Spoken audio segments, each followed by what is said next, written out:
본 방송에서 제공하는 투자 정보는 투자 판단에 대한 조언입니다. 방송에서 제공하는 주식의 가치, 가격 상승 및 하락에 대해서는 방송사에서 보장하지 않습니다. 실시간 정보 브리핑입니다. 첫 번째 헤드라인입니다. 서방과 이란의 역사적 외교 성과였던 2015년 핵 합의를 성사한 이란 외교 라인의 주역이 속속 복귀하고 있습니다. 서방과 핵 협상 재개를 공약으로 내세워 당선된 마수드 페제시키안 대통령이 핵 협상을 추진하기 위해 외교 진용을 갖추고 있다는 해석이 나오고 있습니다. 지난달 30일 이란 테헤란에서 발생한 하마스 지도자 이스마일 하니의 암살을 이란 내부의 변화와 연결짓는 해석도 나오고 있습니다. 예상치 못했던 사태에 페제시키안 대통령은 이스라엘에 대해 공언한 보복과 서방과 핵 협상을 동시에 추진해야 하는 과제를 떠안게 됐습니다. 두 번째 소식입니다. 러시아 본토 공격으로 전면전 확전 속에 자포리자 원전이 폭격을 맞아 화재에 휩쓰였습니다. 뉴욕 증시에서는 러시아 우크라이나 전면전이 금융시장의 악재가 될 수 있다면서도 경계에 들어갔습니다. 12일 뉴욕 증시에 따르면 러시아가 점령한 유럽 최대 원자력 발전소 단지인 우크라이나 라포리자 원전의 냉각탑에 불이 났다고 AFP 통신 등이 현지 관리를 인용해 보도했습니다. 젤렌스키 우크라이나 대통령은 러시아군이 이 시설에 불을 질렀다고 주장하며 방사선 유출은 감지되지 않았다고 말했습니다. 세 번째 소식입니다. 이달 들어 5대 은행에서만 대기성 자금인 요구불예금이 3조 넘게 줄고 가계대출은 2조 5천억 가까이 늘어나면서 집계됐습니다. 미국과 한국의 기준금리 인하가 임박했다라는 기대감에 주식시장 변동성이 커지면서 대기성 자금이 부동산과 증시로 급격하게 쏠리는 모양입니다. 11일 금융권에 따르면 5대 은행의 수시출금식 예금을 포함한 개인 예고불예금은 8일 현재 358조 9,219억 원으로 7월 말과 비교해 3조 2,760억 원 감소했습니다. 마지막 소식입니다. 미국 노동부가 현지 시각 2일 공개한 7월 고용 동향에서 신규 취업자 증가폭이 급격한 둔화세를 보여주고 실업률은 4.3%로 껑충뛰면서 미 경기 침체 우려가 불거졌고 그 여파로 2일에 이어 5일 주식시장이 폭락하면서 연중 최대 낙폭을 기록했다고 설명했습니다. 그러나 8일에는 뜻밖에도 평소 같으면 시장에서 별로 주목받지 못할 주간 신규 실업수당 신청자 통계가 주식시장을 연중 최고의 날로 만들었습니다. 다만 지난주 요동쳤던 시장은 일주일 전체로는 크게 변동이 없는 상태로 마감함에 안정 흐름 속에 횡보하지 않겠느냐는 전망이 높습니다.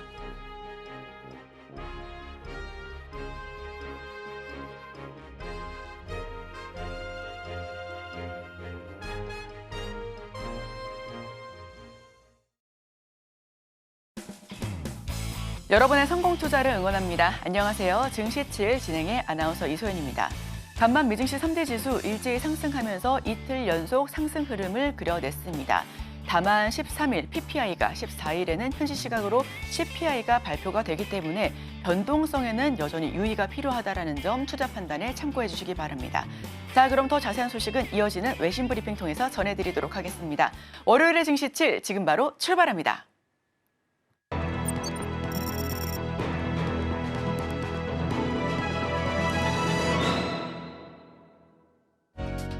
네, 복잡한 외신 이야기 쉽고 간편하게 전해드립니다. 증시7 외신 브리핑 오은비입니다.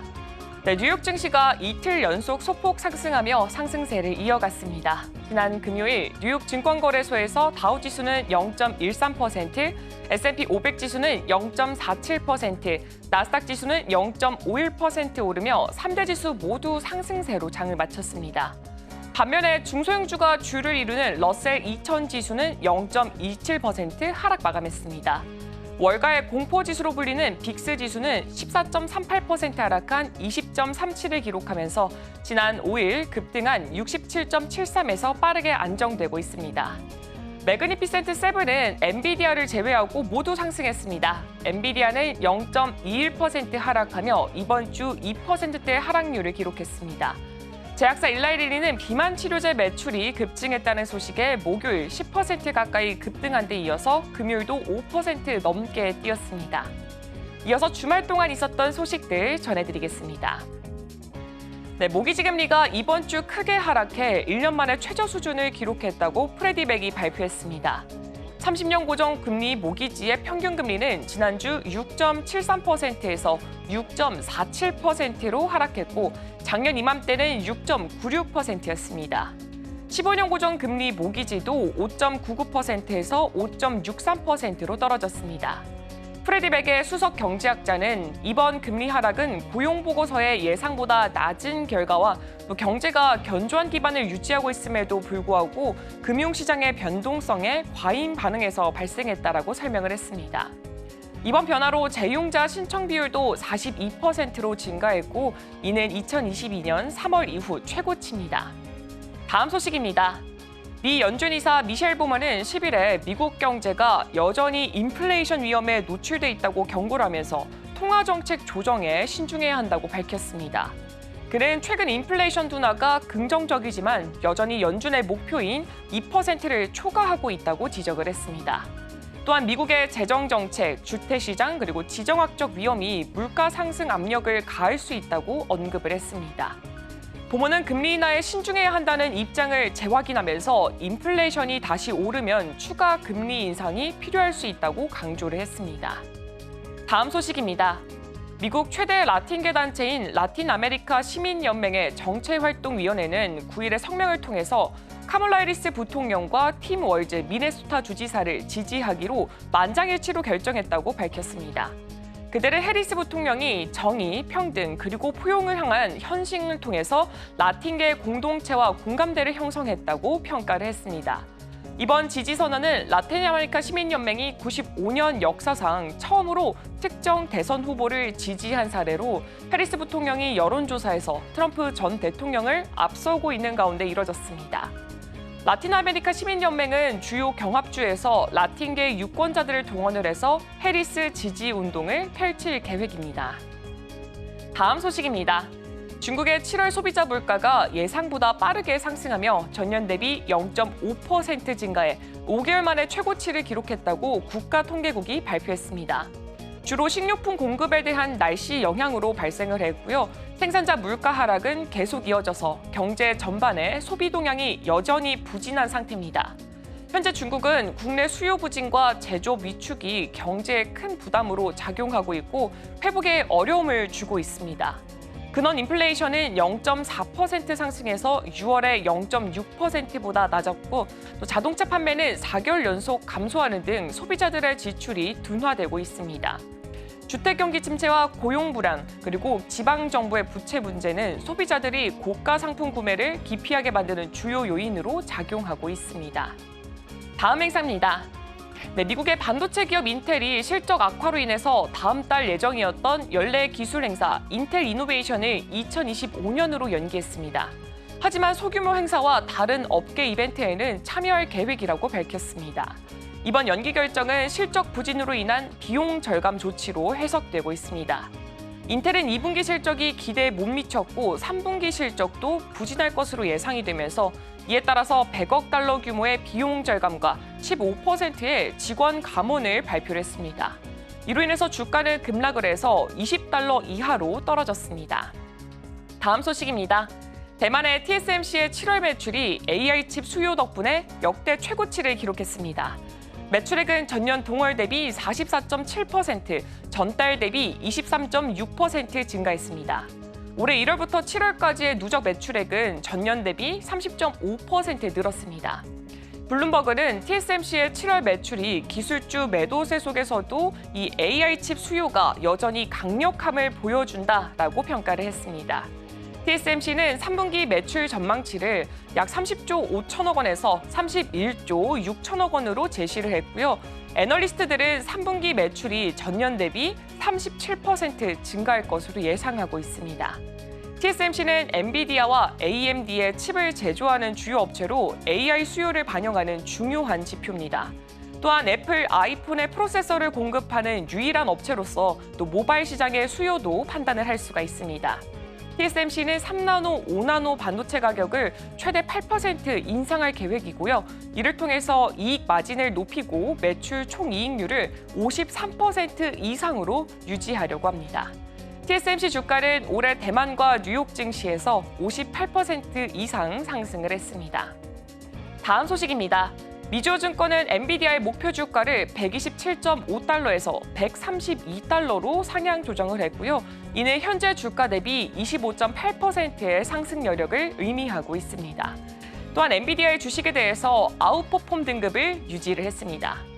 미주의 BJ 라켓이는 엔비디아가 GPU 분야에서 계속해서 선도적인 역할을 하고 있고 특히 AI 분야에서 승자로 자리 잡고 있다고 평가를 했습니다. 그는 앞으로 엔비디아의 GPU 초점이 B100과 B200에서 GB200과 NVL 36, 37로 이동을 할 수 있고 또 성능과 전력 효율성을 고려해서 B200A, B210A 모델로의 전환이 가능하다라고 덧붙였습니다. 엔비디아의 주가는 3분기 초반 이후 15% 하락을 했지만 올해 112% 상승했습니다. 다음 소식입니다. 모건스탠리가 일라이 릴리를 최근 발표된 강력한 실적 보고서 이후 최우선 추천 종목으로 선정을 했다고 CNBC가 9일에 보도했습니다. 모건스탠리의 애널리스트 테런스 플리는 일라이 릴리의 주식을 최고 아이디어라고 지정을 하면서 목표 주가를 1,083달러에서 1,106달러로 상향 조정했습니다. 이는 목요일 종가 대비 30.8%의 상승 가능성을 시사하고 있습니다. 일라이 릴리는 2분기 실적에서 시장 기대를 크게 초과했고요. 연간 매출 전망도 상향 조정했습니다. 이는 당뇨병 치료제 마운자로와 또 체중 감량 주사제 젯바운드의 판매 증가 덕분입니다. 플리는 일라이 릴리가 강력한 성장 잠재력을 유지하고 있고 주가가 이미 많이 올랐음에도 불구하고 여전히 시장 예상치를 초과할 가능성이 높다고 평가를 했습니다. 다음 소식입니다.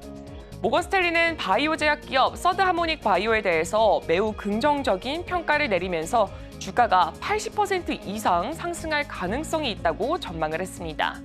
모건스탠리의 애널리스트 마이클 울즈는 이 회사의 주식의 투자 의견을 동일 비중에서 비중 확대로 상향 조정을 했고요.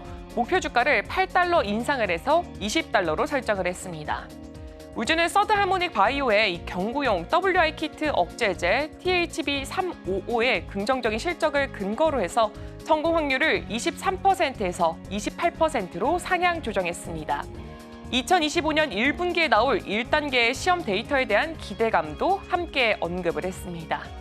네, 오늘 제가 준비한 소식은 여기까지입니다. 이어서 국내 소식과 더불어서 오늘의 일면에서 전문가들의 수혜주까지 만나보시길 바랍니다.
네, 서울경제TV 증시 7 조간 브리핑 시간입니다. 서울경제신문에서 발행한 이슈 전해드리는데요. 첫 번째 소식부터 하나하나 짚어보겠습니다. 화면 살펴보시죠.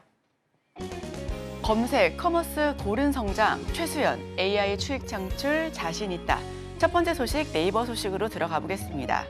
주요 사업 부문이 골고루 성장하면서 역대 2분기 최대 실적을 올린 네이버. 하반기에도 인공지능 기술을 접목한 초개인화 서비스를 선보여 AI 거품론에 대해 정면 돌파할 것이다 라는 설명입니다. 검색과 커머스, 광고 등 주력 사업에 AI 기술을 접목해 효율성을 극대화하고 성장 동력을 확보하겠다라는 전략이고요. 해외 플랫폼의 공세에 맞서 AI를 통해 네이버만의 차별성을 부각시키겠다라는 계획도 함께하고 있습니다. 한일 양국 간 외교 문제로까지 비화할 뻔했던 라인 야후 사태와 관련해 당분간 지분 축소를 검토하지 않는다라는 입장이지만 장기적으로는 소프트뱅크와 지분 협상 가능성이 남아있는 만큼 불확실성이 완전히 해소되고 있지는 않은 모습입니다. 최수연 네이버 대표는 8월 9일 진행된 2분기 실적 발표 컨퍼런스 콜에서 AI가 단순히 기술 혁신으로 그치지 않고 자사 전반의 서비스 품질을 향상시켜 이용자에게 더 나은 경험을 제공하고 이를 통해 수익도 함께 확대되도록 할 것이다 라고 설명하고 있습니다.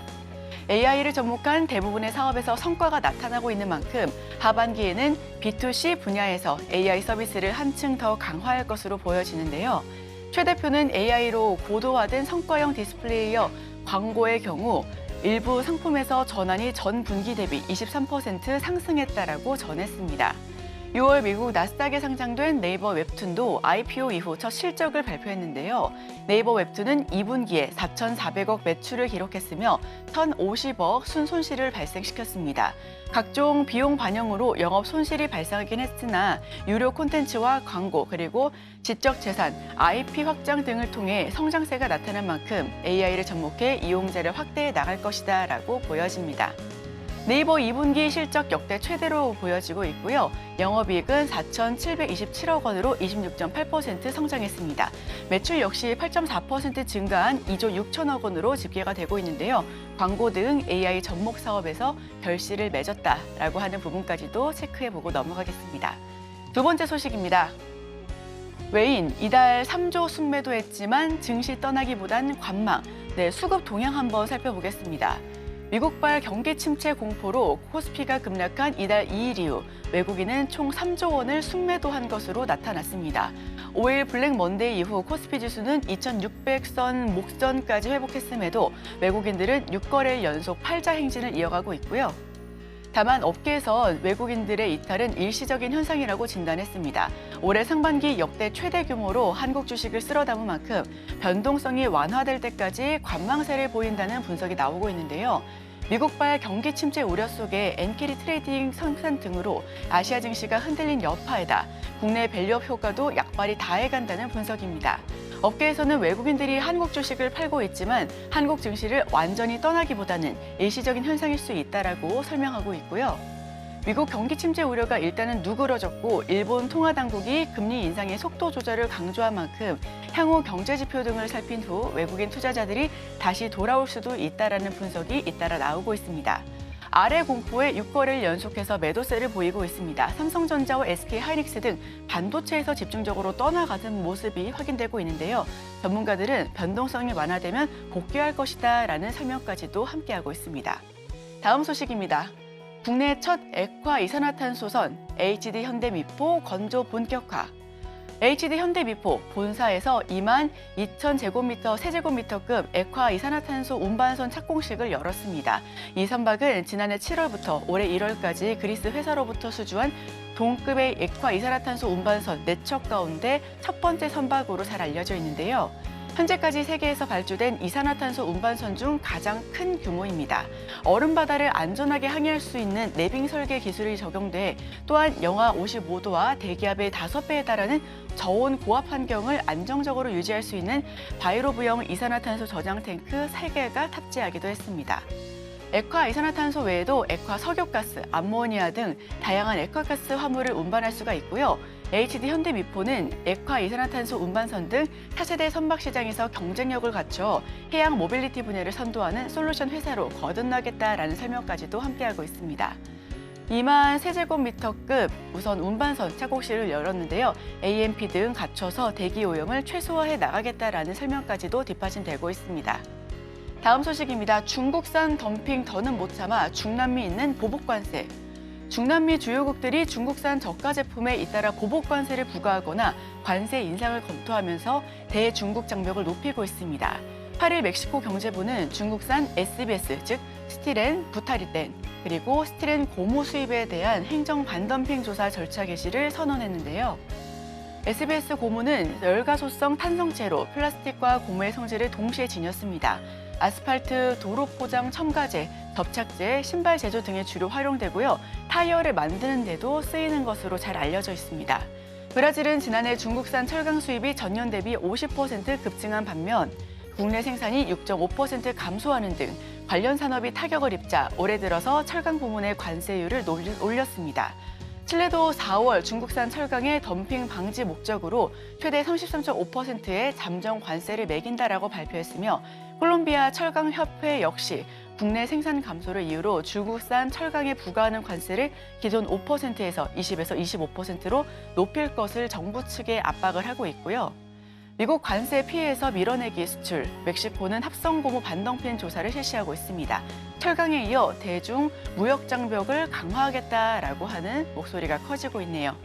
자, 마지막 소식입니다. 구영배, 티몬과 위메프 합병 착수, 피해자들 시간 끌기용이다, 싸늘한 반응.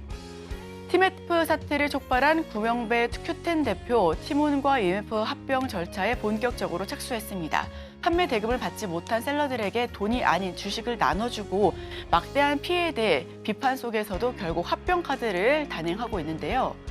큐텐은 이달 8일 티몬과 위메프 합병을 위한 플랫폼으로 KCCW라는 명칭의 신규 법인을 신청하고 1차로 설립자본금 9억 원을 넘게 출자한다고 9일 밝혔습니다. 티몬과 위메프 간의 합병은 법원의 승인이 필요할 것으로 보여지는데요. 부대표의 합병 방안을 접한 셀러들은 냉소적인 반응을 보였습니다. 티메프 피해 판매자 비대위원장은 현실적으로 불가능한 방안이라 시간 끌기가 의심된다라고 설명하고 있고요. 신규 법인 신청에 10억 넘게 출자했습니다. 부대표 지분 전량 백지 신탁 예정이고요. 판매자도 주주조합 형태로 참여하는데 이 부분과 관련해서는 피해자들의 반응은 싸늘한 상황입니다. 네, 제가 준비한 소식은 여기까지입니다. 계속해서 오늘의 일면을 통해 전문가와 수혜주까지 찾아보도록 하겠습니다. 저희와 끝까지 함께 하시죠.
네, 오늘 일면 헤드라인입니다. 팀F가 부른 이커머스 지각 변동, 국내 대형 플랫폼 강세. 헤드라인 풀어주실 분이죠. 인사이트K 배종찬 소장 모셔봅니다. 어서 오세요. 안녕하십니까? 예, 마침 또 방금 직전에 이야기를 네. 나눴거든요.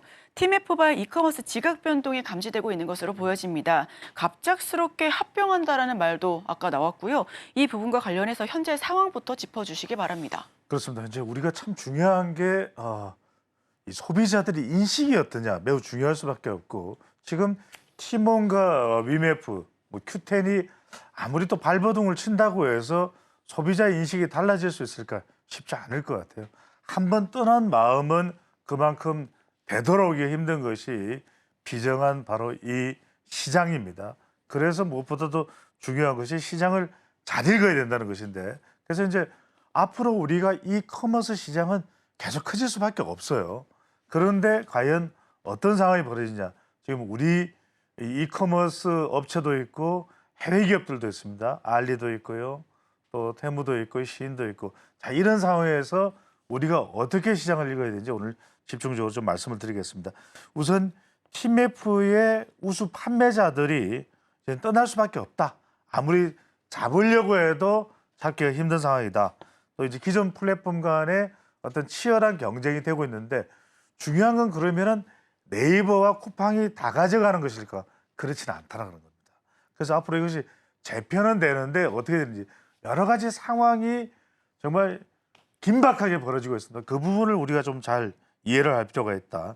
판매자들의 대규모 이동도 시작이 됐고 팀F의 이제 충성 고객들도 새로운 이제 소비처를 물색하는 모양새가 되고 있는데 팀F뿐만이 아닙니다. 지금 위메프 그러니까 지금 티몬하고 또 위메프로 합해버리니까 팀F가 되네요.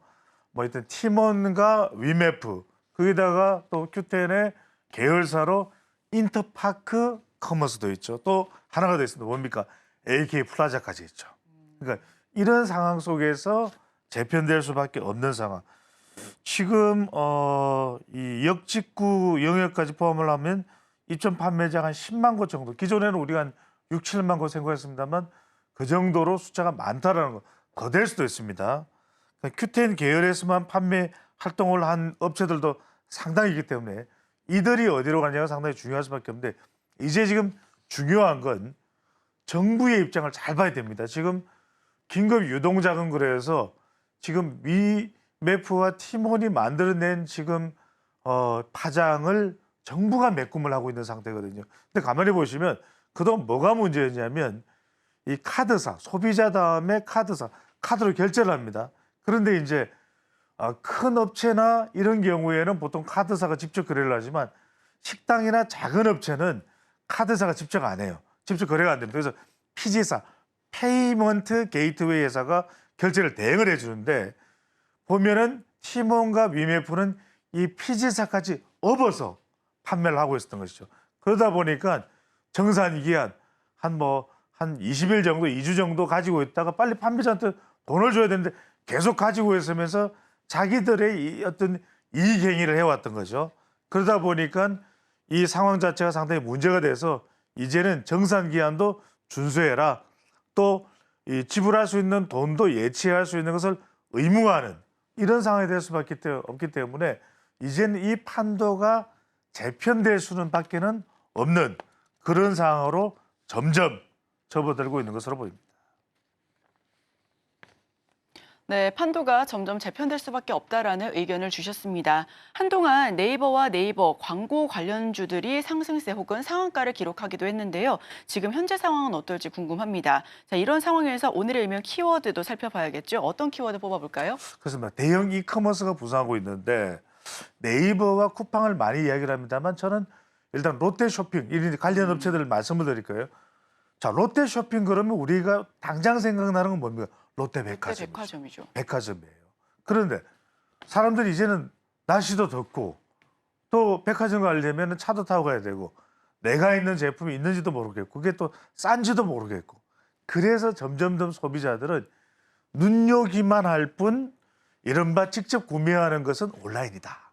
이렇게 되는 것이죠. 그러다 보니까 롯데 백화점으로 크게 재미를 못 보고 있는 롯데쇼핑도 이 기회에 롯데온에 상당히 힘을 싣고 있습니다. 그래서 보시면 여러분들이 지금 이커머스 플랫폼 롯데온은 이달, 지금 사태가 일어난 이달이죠. 1일부터 7일까지 새로 입점한 판매자 수가 지난달 같은 기간에 비해서 한 20%가 늘어났다. 이것도 티몬 위메프 영향이라고 봐야 되겠죠. 자, 11번가에서도 지난달 신규 입점 판매자 수가 전달 대비 16%가량 늘어났다. 비슷한 영향을 계속 받습니다. 그동안 월간 신규 입점 늘어난 숫자가 한 5%인데 지금 두 자릿수로 늘어나고 있다. 롯데쇼핑, 롯데온도 그렇고 11번가도 그렇고 그다음에 G마켓, 이마트 계열이죠.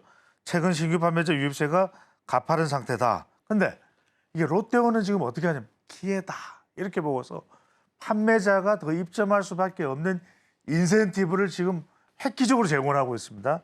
그러니까 이달 말까지 신규 입점 판매자의 판매 수수료는 면제, 20억 원 규모의 판촉비를 지원하고 있는 정책도 하고 있고요.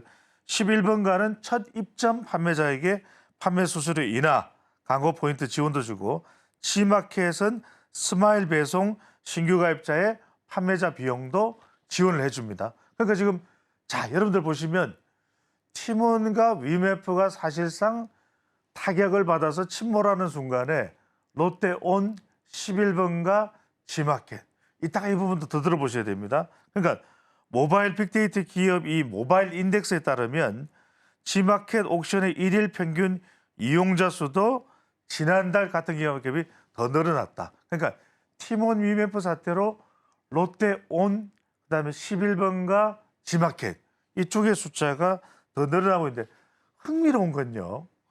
자, 알리익스프레스는 4.2%, 테무도 9.2%가 같은 기간 동안에 줄었다는 거예요. 이건 뭐냐? 사람들이 이제는 해외 배송 좋죠. 값싼 거 그동안 계속 이야기했는데 좀 안전할까? 안전해요? 라는 것도 아주 중요해진 겁니다.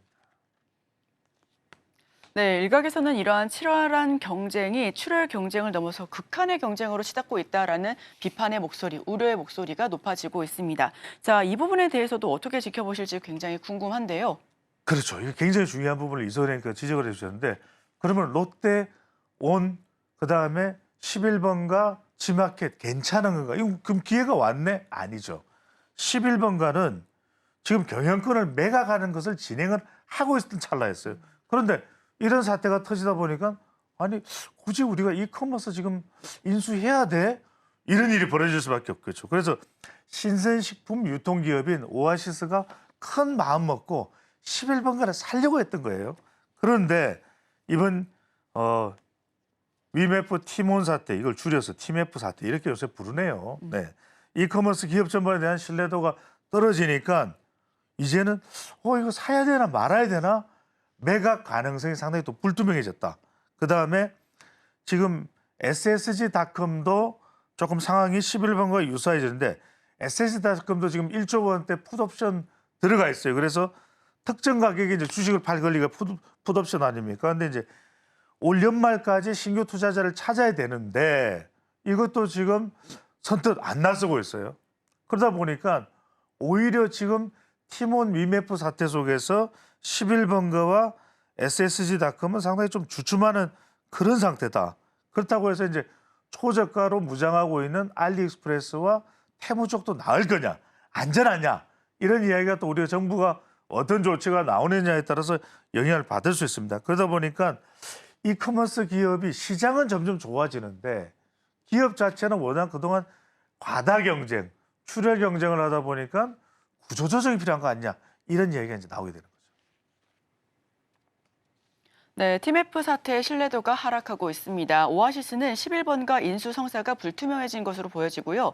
SSG닷컴, 연말까지 신규 투자자 확보가 필수적으로 필요한 상황입니다. 이커머스 기업에 대한 구조조정이 불가피할 것으로 보여지는데요. 네, 여기서 간단하게 질문 드리고 싶어요. 예. 이커머스 산업, 사실 저는 새벽 배송도 그렇고 진짜 자주 하는 편이거든요. 그렇죠. 직접 가서 하기보다는.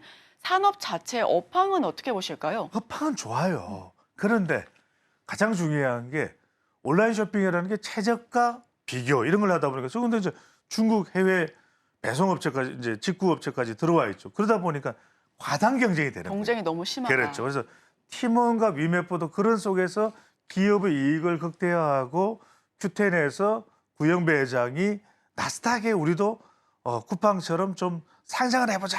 그럼 대주주 지분이 이제 10배 이상 보장이 되니까 그걸 시도하다가 이런 사태가 벌어진 것 아닌가라는 이제 정황 해석을 하고 있는 것이죠. 네.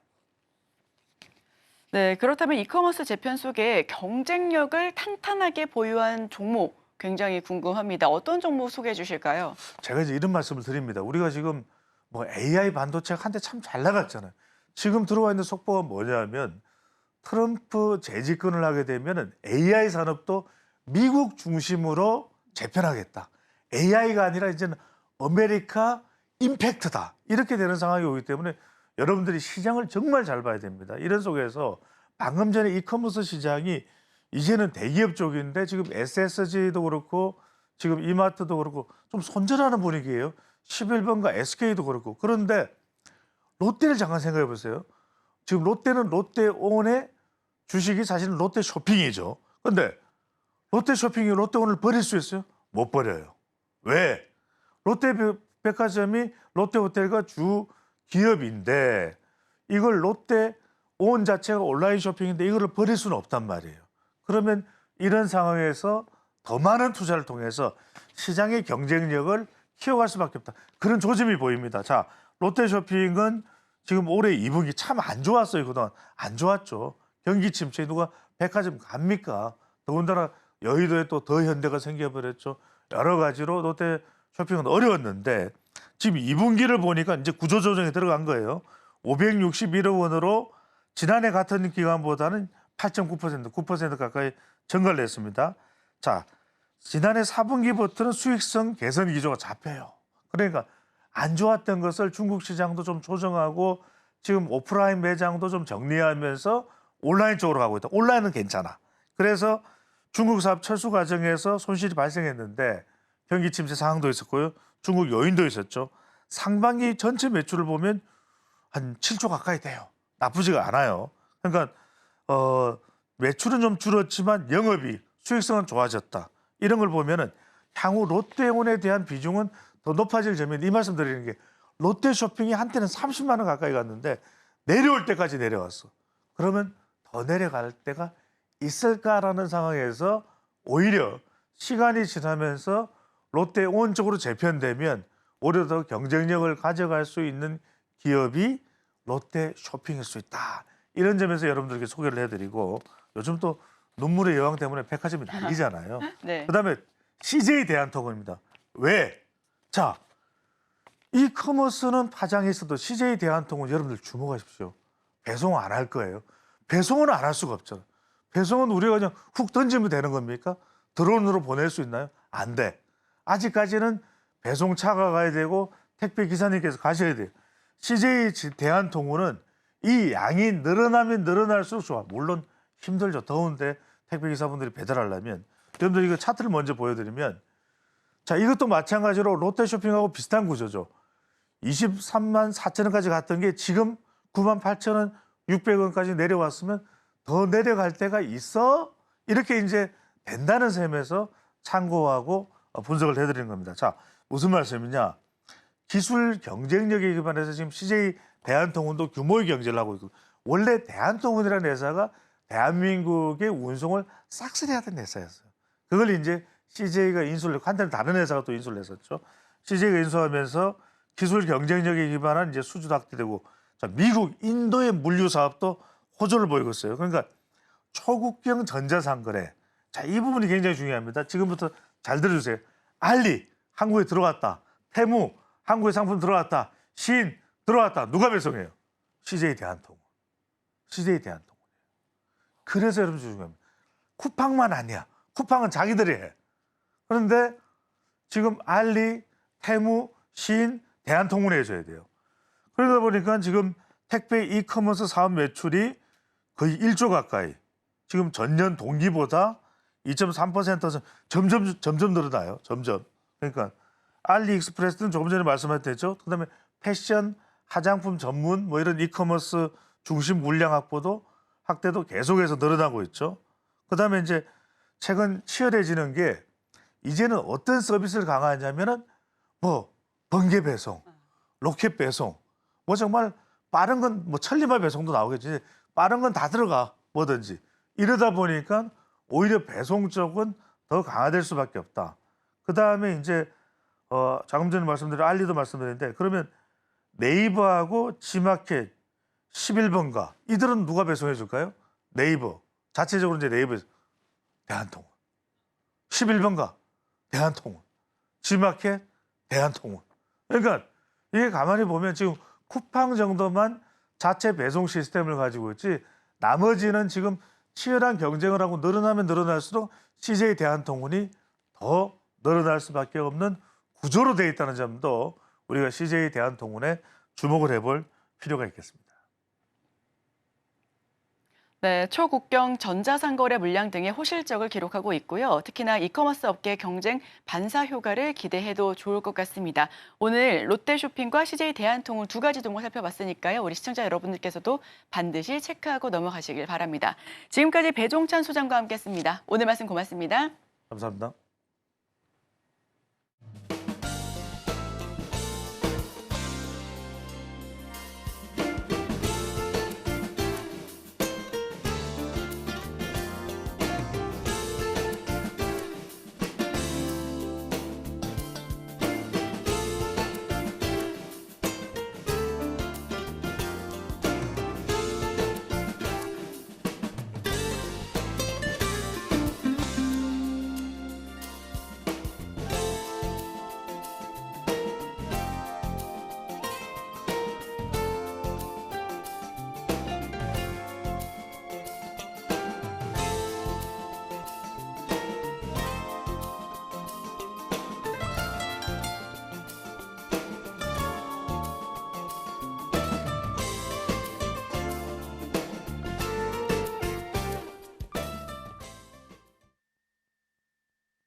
네, 투자하기 전에 참고해보면 좋을 리포트 준비했습니다. 오늘 제가 준비할 리포트는 통신 서비스 관련된 리포트로 준비를 했습니다.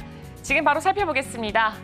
네, 통신 서비스 관련된 리포트고요. 하나투자증권에서 발행을 했습니다. 바로 열어보겠습니다.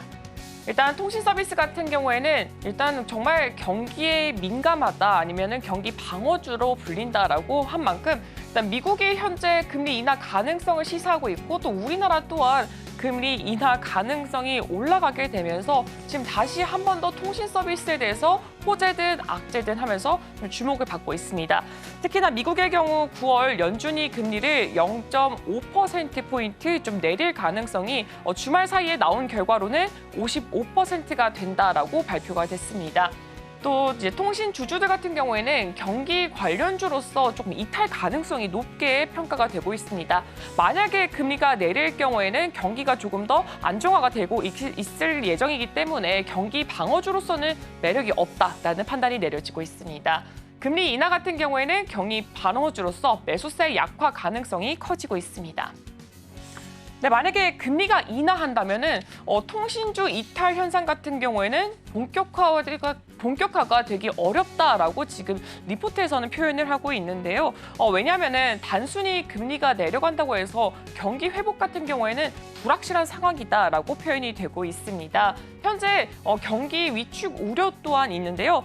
최근에 블랙 먼데이 사태까지만 살펴보더라도 이전에 이제 연준에서는 9월에 금리 인하에 대해서 굉장히 시사점을 많이 둔 상태에서 고용 지표가 발표가 되자마자 경기가 정말 빠르게 위축되고 있을 수도 있다라는 의견이 나오면서 한번 매수세가 강하게 몰렸던 전적이 있습니다.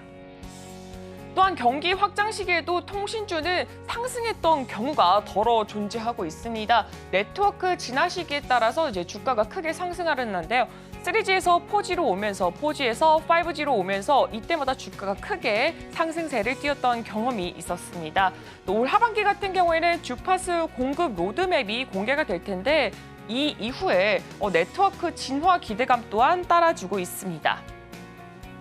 네, 올 하반기 주파수 공급 로드맵에 따라서 통신주가 상승 가능성이 있다. 이에 대해서 이제 두 가지에 대해서 한번 이렇게 나눠봤는데요. 일단 첫 번째는 확장 가능성입니다. 주파수는 통신망의 이 용량을 확장하는 데 정말 필수적인 자원이기 때문에 새로운 주파수가 공급이 된다면 통신사 입장에서는 더 빠르고 정말 더 안정적인 서비스를 제공을 할 수 있게 되는 상황에 가게 됩니다. 두 번째로는 미래 성장 기대입니다. 새로운 주파수가 할당이 된다면 5G를 넘어서 6G까지 조금 더 확대시킬 수 있고 또 이제 발전시킬 수 있기 때문에 통신사의 이 장기적인 성장이 기대가 되는 부분입니다. 일단 다음으로는 또 트럼프 집권 시나리오가 또 살펴볼 수가 있습니다. 미국 대선에서도 통신 서비스가 조금 수혜를 받을 수 있다라고 거론이 되고 있는데 일단 11월로 다가오고 있는 이 미국 대선 같은 경우에는 만약에 트럼프가 집권을 하게 된다면 통신 서비스 업종에는 수혜를 받을 것이다라고 예측이 가고 있습니다. 일단 2019년을 한 번 더 떠올려 보자면 2018년에 5G가 이 4차 산업 핵심 인프라로 부상을 하면서 이 미중 무역 갈등에서 가장 핵심 포인트가 바로 이렇게 이 통신 서비스로 자리를 했었습니다. 그러면서 이제 미국에서는 화웨이를 제재를 했습니다. 이로 인해서 이 화웨이의 빈자리를 우리나라가 수혜를 받지 않을까 하는 기대감이 있었는데 이때 당시는 조금 아쉽지만 삼성전자의 좀 부진한 모습을 보여줬기도 했고 또 해외 시장에서 국내 업체들의 성과가 조금 기대에 미치지 못하면서 정말 큰 수혜까지는 이루어지지는 않았습니다. 그런데 2024년 말 올해 말이죠. 4차 산업 패권 경쟁 재현 가능성이 다시 커지고 있다고 합니다. 지금 미중 무역 갈등이 점점 더 고조화가 되고 있는 가운데 11월 대선까지 진행이 된다면 그게 조금 더 커질 수밖에 없다라는 전망이 나오고 있습니다. 진정한 이렇게 사물 인터넷의 실현이 필요하다면 5G 어드밴스드는 그 이후가 될 가능성이 굉장히 높다라고 평가가 되고 있습니다. 현재 미국은 AI 패권을 보유한 상태입니다. 그리고 5GA로 시작되는 IoT 패권도 소극적인 행보를 보일 것인가 가능성은 거의 제로에 가깝다라고 평가가 되고 있습니다. 특히 트럼프 대통령 같은 경우에는 트럼프 전 대통령은 트럼프 대통령으로 이 집권했던 당시에는 5GA를 굉장히 서둘렀기 때문에 만약에 올해 11월 대선에서도 집권을 하게 된다면 굉장히 빠르게 서두를 가능성이 높다라고 판단이 되고 있습니다. 이미 화웨이 같은 경우에는 2024년 올해 내에 5G-A 장비 출시를 예정으로 밝혔습니다. 올해 안에는 무조건 이 장비를 출시를 할 것이다라고 밝히고 있는 만큼 정말 전 세계적으로 이 흐름이 빠르게 진행이 되고 있고요. AI와 IoT가 결합을 하게 된다면 트래픽 폭증이 전망될 수밖에 없습니다. 왜냐하면 AI가 지금도 그로 인해서 전력기기 관련주들이 상승하고 있는 만큼 굉장히 주파수도 크게 잡아먹고 있는 상황이기 때문에 트래픽 폭증이 전망이 되고 있고 이로 인해서 많이 쓰다 보니까 신규 주파수가 필요할 수밖에 없고 그 신규 주파수를 갖고 오기 위해서 경매에 참여하는 그런 결과가 계속해서 나오게 됩니다. 그로 인해서 이제 통신사들에서는 요금 인상 가능성까지 현재 열어두고 있는 상황입니다. 현재 기대 배당 수익률도 유지가 되는 상황이다. 이것도 굉장히 두 번째로 좀 긍정적인 포인트로 작용을 하고 있는데요. 금리가 하락한다면 통신사들의 자사주 매입 또한 기대를 해볼 수가 있습니다.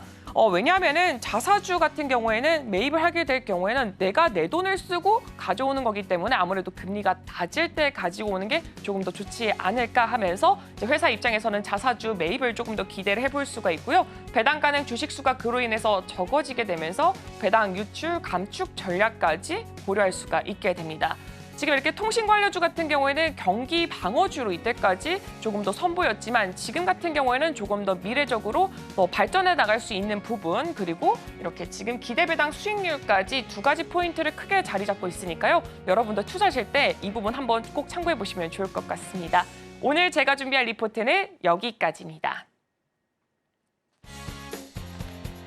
네, 오늘의 핵심 요약입니다. 네, 오늘 오펙 월간 원유 시장 보고서가 발간될 예정입니다. 네, 그리고 TMF가 부른 이커머스의 직역분 등으로 국내 대형 플랫폼의 강세 현상에 대해서 오늘의 일면에서 분석을 했습니다. 그리고 오늘의 일면의 특징주로는 롯데쇼핑, CJ 대한통운을 제시했습니다. 투자하실 때 참고해 보시길 바랍니다.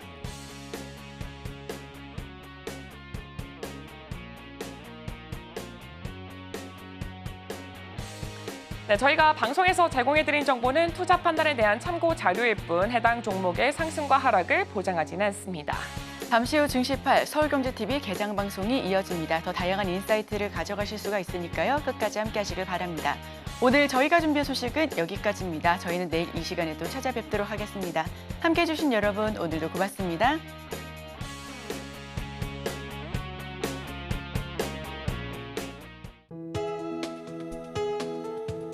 본 방송에서 제공하는 투자 정보는 투자 판단에 대한 조언입니다. 방송에서 제공하는 주식의 가치, 가격 상승 및 하락에 대해서는 방송사에서 보장하지 않습니다.